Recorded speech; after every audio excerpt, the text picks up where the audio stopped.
Scott McTominay. Scott McTominay.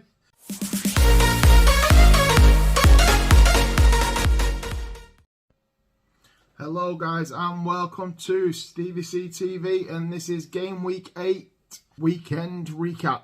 So that's not 1, not 2, not 3, not 4, not 5, not 6, but 7 predictions in my preview which I got right this week.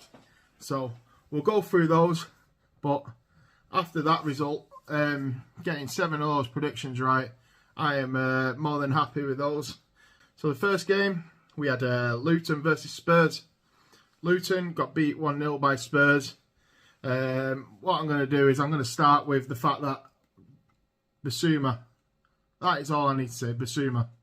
What are you doing? You got a yellow card and you go and dive and you look like an absolute tit. You have a yellow card. VAR is watching you all the time. And you go and get that stupid dive and you go and get a second yellow just before half time, where Angie's going to absolutely drill you after the goal, after the cards. So you're walking off that pitch and about 30 seconds later your manager's up your ass. What are you doing? You nearly screwed up the game for Spurs. And Spurs, again, won 1-0. Van der Ven with his first goal, and then Maddison with the assist there. Lockyer had got a goal disallowed in that game due to a push on Romero, but VAR got involved there, and even though they picked up a couple of knocks in the approach to the goal, it was the right decision. Romero was pushed. So that's game 1 over. Game 2, Man United versus Brentford. That's Man United 2, Brentford 1. All I need to say is Scott McTominay. Scott McTominay.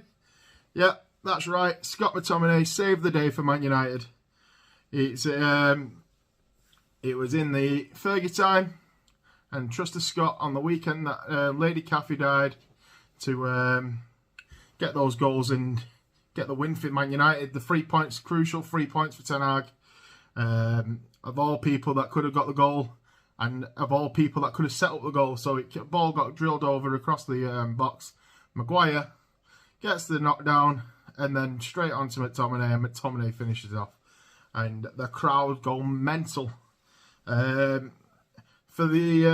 Brentford, just give you a second there. Whoa, threw it off. For Brentford, they got a goal by Jensen.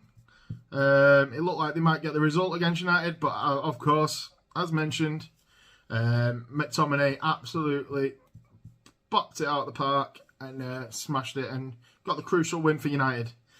Two best players for United there were Maguire and Evans. I'm seeing a lot of reviews on this game and a lot of people saying that Maguire and Evans by far the best players on the pitch that game.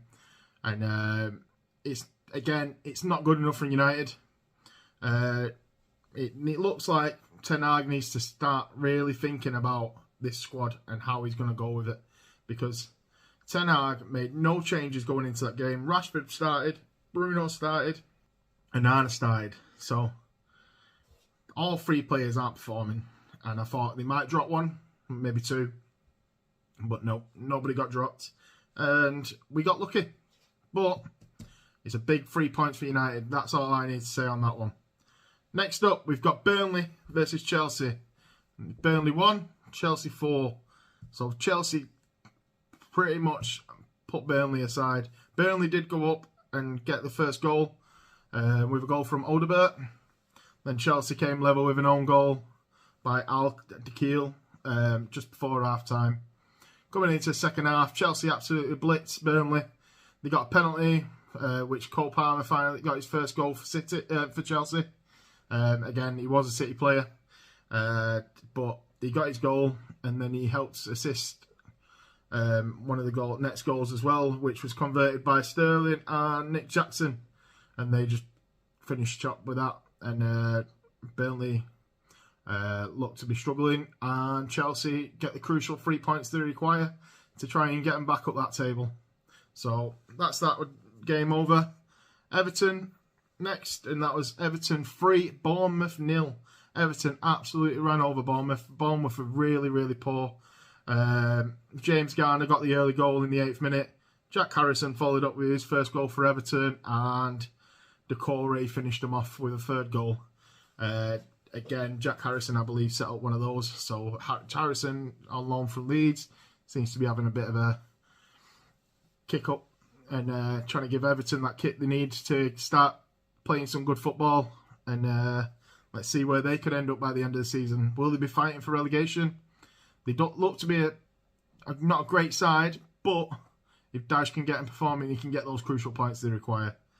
Next up, we've got Fulham versus Sheffield. That's Fulham 3 and Sheffield United 1. Again, poor Sheffield United side. Egan got a leg injury, which was quite a bad leg injury. If you see that injury at all, I might try and pop it up here. But if you see that injury, it's a really, really bad leg break, or ankle break. It looks like he could be out for the rest of the season, if anything. I predicted a 3-0 win for Fulham here, and they won comfortably, but Sheffield United could only get a goal with an own goal. And Fulham scored with Cordova Reed, who was assisted by Pereira to start the goals off.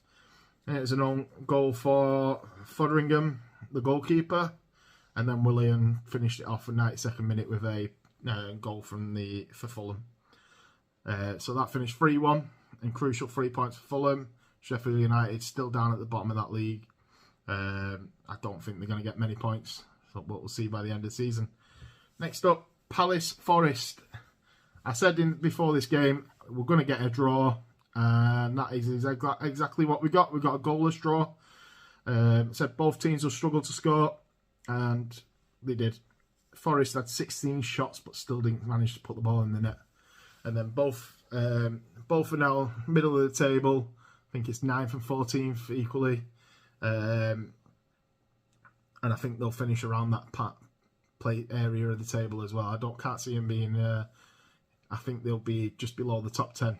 So only time will tell. But again, Forest and Palace, poor game, poor result for both. Next up, we've got West Ham versus Newcastle. That game finished 2-2. It looked like Newcastle were going to go and get the win in this game. However, West Ham put an end to that with a 89th minute goal by Kudus. I had Newcastle down to win, but obviously that didn't end up happening. Souček opened the scoring for West Ham, so it went 1-0 West Ham.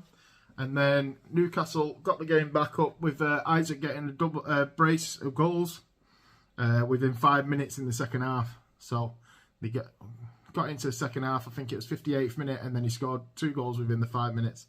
That's 2 points dropped for Newcastle, in my opinion.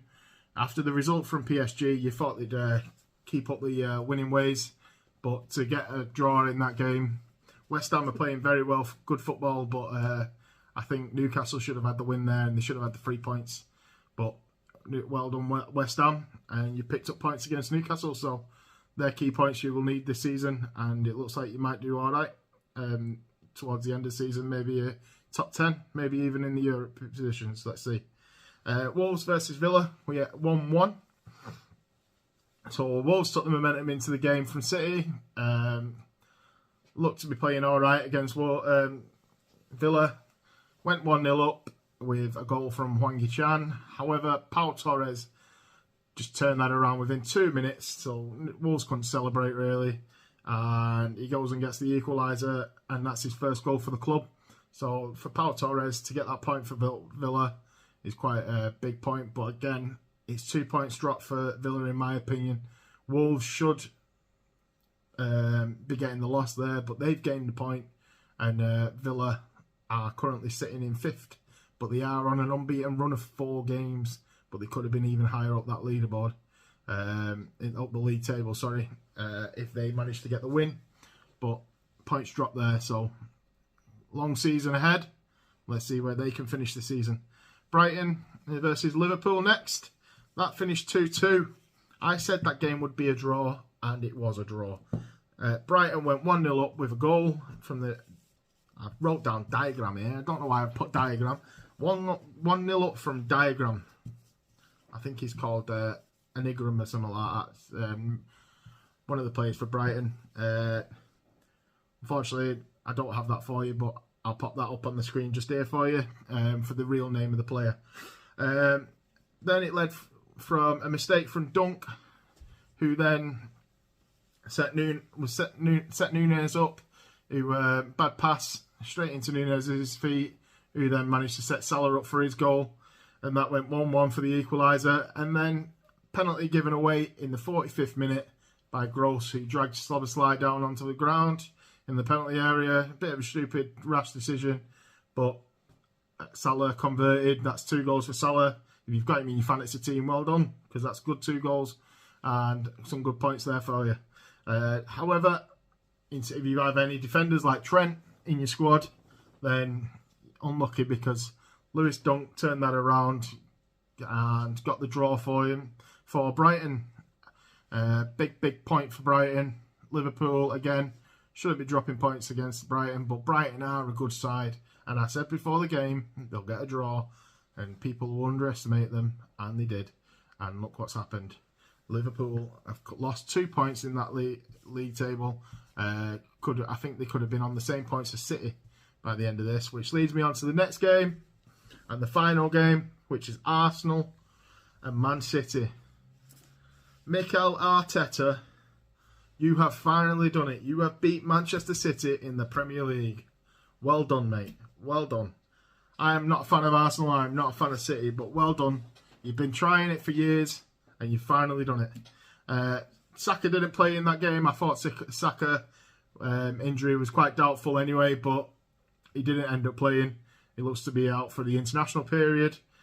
City, look, absolutely lost without Rodri. They've not managed to get a win. They've lost all 3 games with Rodri out of the squad, which is not like City at all to lose 3 games on the bounce. I think it's Pep's first ever time in like 3 years. So, City, you need to put your ideas up. You've got Rodri back next game. Go into the international period. Start thinking about your game. And when you come back, you need to start performing, because once you start performing, nobody's going to get you. Nobody's going to catch you. And you'll be up at the top of that leaderboard again. But Martinelli, you've got the crowd going mental at the Emirates, and you got an 86-minute goal all in front of your home crowd. So, well done to you. And Havertz, I believe, set up that goal. And Arsenal are now tied top of the league with Spurs.